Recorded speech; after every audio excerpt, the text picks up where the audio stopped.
The gentle chime of opulence echoed through the private lounge. Soft piano melodies drifted from concealed speakers, blending with the murmurs of assistants, the whisper of silk sleeves gliding over tablet screens, and in a distant corner Amara Quinn sat alone, not merely seated but stationed like an elegant, overlooked suitcase. Her fingers, graced with a delicate rose gold ring, quivered faintly as she reached for the porcelain coffee cup on the table before her. It clinked against the saucer. No one glanced her way. No one offered aid. The world swirled around her, never drawing near. She loathed how exposed she felt, yet how invisible. Across the lounge, by the vending machines reserved for staff or stranded commercial travelers, Nathan Holt knelt beside his daughter, Lila, adjusting the loose strap on her pink backpack. He carried the quiet weariness of a man who labored with his hands, sleeves rolled up, palms rough, shoulders taut. He didn't belong in this realm of gleaming marble and designer bags, but he didn't care. Their flight had been canceled, and he and Lila were banking on a standby seat for the next one. Lila leaned in and whispered, "Daddy, why's that lady all by herself?" Nathan looked up. The woman in the wheelchair didn't seem frail. She radiated a strength that suggested she was weary of seeking help. She wore a champagne silk blouse, neatly tucked into beige trousers, her long dark hair secured in a low bun. A leather tote rested untouched beside her, legs crossed at the ankles, as if shielding her remaining dignity. Her coffee cup shook in her hands again. Nathan's eyes narrowed, not with pity, but with recognition. No aid nearby, no family in sight, no warmth from the crowd that saw through her like airport glass. He stood, brushing his jeans. "I'll be right back," he told Lila, his voice soft. He crossed the marble floor deliberately, not rushing to save, but simply a person noticing another. As he neared, Amara saw his scuffed boots first, authentic, worn, before meeting his gaze. She tensed, uncertain. Strangers who approached her usually wanted something, a reaction, a glance, sometimes more. But this man didn't touch her or her chair. He knelt beside her, keeping a gentle distance. "Mind if I sit with you until your flight's called?" he asked. No forced smile, no sympathy, just presence. Amara blinked, lips parting, hesitant. Then, with a subtle shift, like a door creaking open, she nodded faintly. He pulled a chair over without pressing further and sat beside her. They didn't speak. They didn't need to. Not yet. For the first time in hours, Amara felt less like a portrait and more like a person. Across the lounge, Lila watched from a distance, her fingers toying with a crayon from her jacket pocket. She began sketching quietly on the back of a boarding pass. And in that quiet moment, their story truly began. The silence between them wasn't strained. It was vast, the kind you hesitate to break because it speaks louder than words. Amara now held her coffee cup with both hands, steadying herself, not just against the tremor, but against the uncertainty of what to say. People rarely spoke to her without motive, without glancing at her chair first. But this man just sat there, his presence grounded. "Private flight?" he asked softly. She nodded once. "Delayed, something about hydraulics." Her voice was gentle but precise, educated, frayed at the edges. Nathan gave a faint smile. "Ours was canceled. Commercial. Hoping for standby."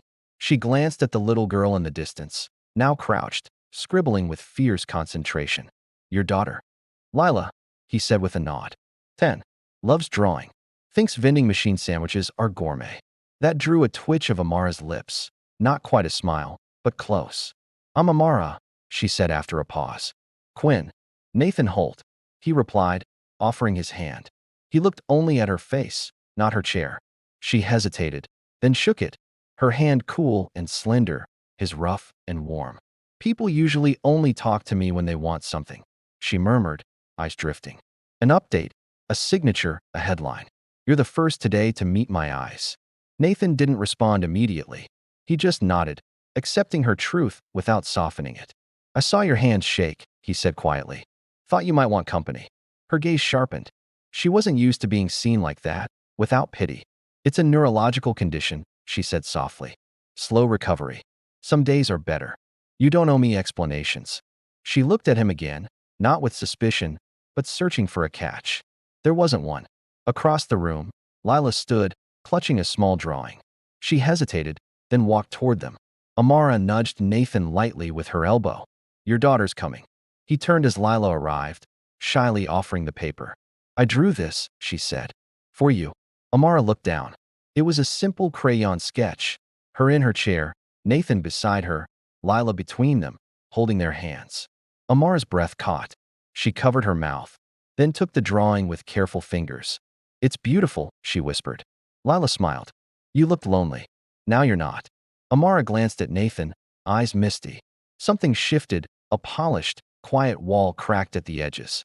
I don't recall the last time someone made something just for me, she said softly. Lila climbed into Nathan's lap, leaning against him. Amara studied the drawing, then tucked it carefully into her bag, like it was fragile. The lounge grew louder as flight staff announced more delays. But something in Amara had already moved forward, not physically, but emotionally. It wasn't about the flight. It was about being seen, not as broken, but as someone worth sitting beside. The lounge lights softened as hours dragged on. Outside, rain tapped the floor-to-ceiling windows, a light drizzle, then steady, hushing the world. Amara watched it, chin tilted, fingers tracing the ridged paper of Lila's drawing, now held like a talisman. Nathan sat beside her, unmoving, as if she were the most natural place to be in the airport. Lila had curled up in the chair beside her father, head on his arm, eyelids fluttering. Amara glanced at the girl, then back to Nathan. She trusts easily, she said quietly. He nodded. She notices things before I do. People silences when something's off. She feels the world first, asks later. Amara exhaled, a warm ache growing in her chest. That's a gift. Most adults do the opposite. A brief pause hung between them, filled only by the rain. Then Amara asked, what happens when the plane arrives? He looked at her. She wasn't asking about logistics. She meant after the end of this fleeting moment. You bored, he said gently. And the world keeps turning. Her voice softened. And I'm alone again. He didn't counter with platitudes. He let her honesty rest between them, a shared truth. I used to think it was just the wheelchair, she said after a moment. That people avoided me because they didn't know what to say. Now I think they assume I'm already cared for. She met his eyes. They're wrong. The words were fragile but heavy. Nathan leaned forward slightly. You don't have to explain your life to me, Amara. Not here, in this noisy, delayed place. She smiled, a small, genuine curve. But I want to. So she spoke of the isolation, not from disability, but from expectation. Of the polished, perfect image her father demanded, even as her body faltered after the accident. Of the silence that grew when people looked away. I stopped expecting kindness, she said. It was easier. Nathan's voice was barely a whisper. Until today. Her eyes met his. Yes, until today. They didn't notice the overhead announcements or the passing hour. Something else was arriving. Not a plane, but a feeling neither had known in a long time. Hope. Not loud, just present. Lila stirred, yawning. I think my drawing helped her, she mumbled. Amara smiled down at her. It did, sweetheart. It really did. A uniformed staff member approached, holding a clipboard. Miss Quinn, your jet's ready. Amara inhaled slowly, reality tugging her back like a rope. She turned to Nathan. I suppose this is it. He stood with her, not formally, but like a friend who knew the weight of farewells. Safe flight, he said softly. But as she gripped her chair's wheels to turn, she paused, surprising herself. Will you walk me to the gate? He didn't hesitate. Of course. Together, Amara moving for the first time today, Nathan beside her, they headed toward the private jet entrance. No longer strangers, but something just beginning. The private gate corridor was hushed, footsteps echoing like a countdown on the marble. Outside the glass wall, Amara's jet gleamed in the soft rain, stairs lowered, door open. But she didn't move toward it immediately. She and Nathan stood side by side, just beyond the threshold. Lila held her father's hand with one, her coloring supplies with the other, her eyes flicking between the jet and Amara. I don't want to say goodbye yet, Amara said suddenly, her voice barely audible. Nathan turned, surprised not by her words, but by how much he felt the same. It doesn't have to be forever, he replied. She let out a quiet laugh, soft and brief. That's what people say before they vanish. A long pause followed, heavy with unspoken thoughts, unguarded looks, and the quiet fear of naming something real too soon. I'm not great at this, Nathan admitted. Talking like this, letting people in. Amara turned toward him in her chair, her expression softening. Then why did you approach me? He glanced at Lila. She asked why you were alone. I looked over and, for a moment, saw myself. That stopped her. I know what it's like to sit in a crowded place and feel unseen. I've been that person. Her voice trembled. And now you're the only one I can't stop seeing.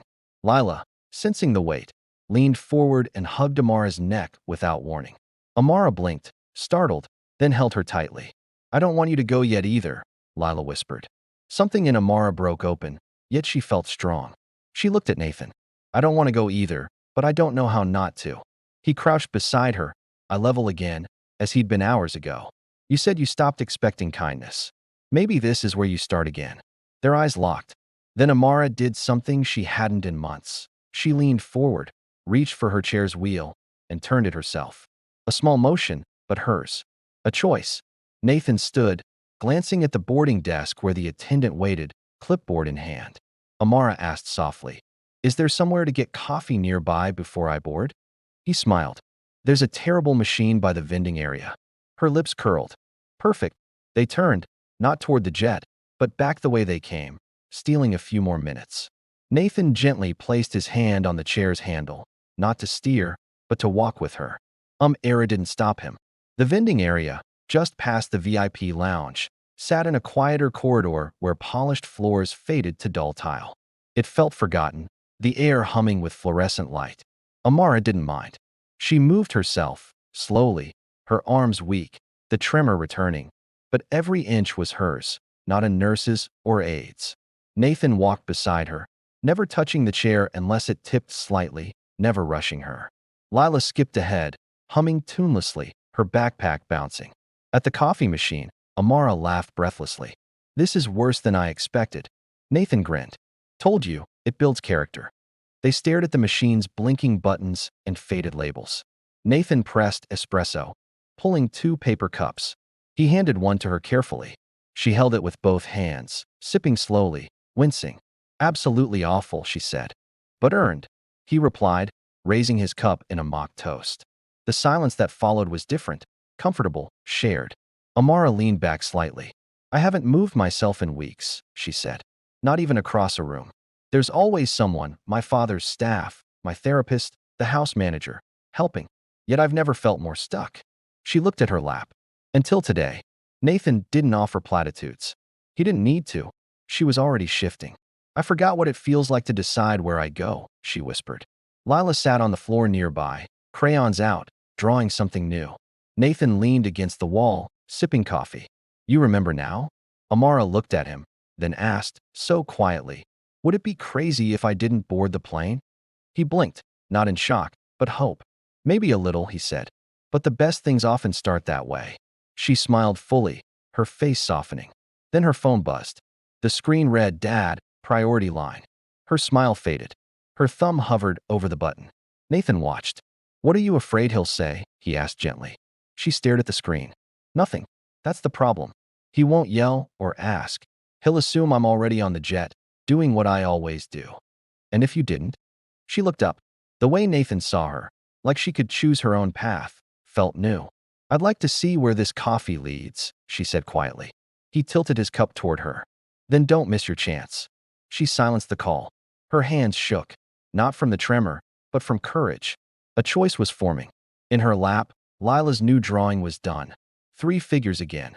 Amara, Nathan, Lila, standing in the rain, laughing. Amara stood on her own. The rain outside slowed to a drizzle, streaking the glass windows.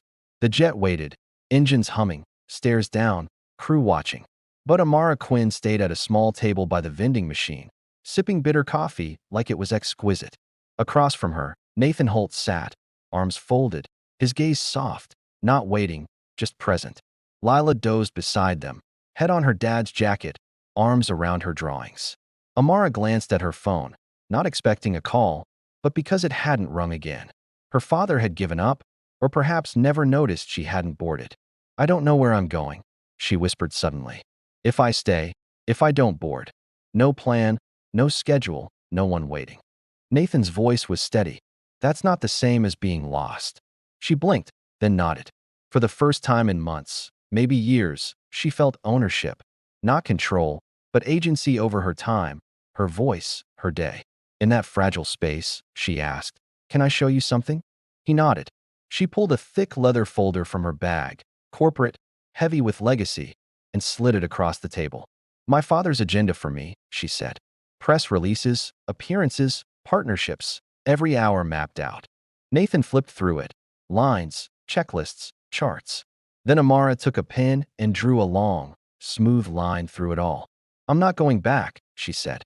Nathan looked at her, not shocked, but proud. She closed the folder, setting it aside like an old life. "I don't know what's next, but I want to figure it out with people who don't expect me to be anything but me." His eyes held hers. "Then you're in good company." Lila stirred, blinking groggily. Did she miss her flight? She mumbled. Amara leaned forward, brushing hair from the girl's forehead. "No, sweetheart. I just changed destinations." Lila smiled, reaching for a fresh sheet from her crayon pouch. "Then I'll draw a new picture." Outside, the jet's door closed. The stairs lifted. Inside, Amara Quinn smiled as it left, not with regret, but relief. Plane soared above, chasing time. But here, in this quiet airport corner, a woman took her first real step in months. Not with her legs, but her heart. Nathan reached out, placing his hand gently over hers. She didn't pull away. For once, she didn't feel the need to move. Where she was, with them, felt like the perfect place to start.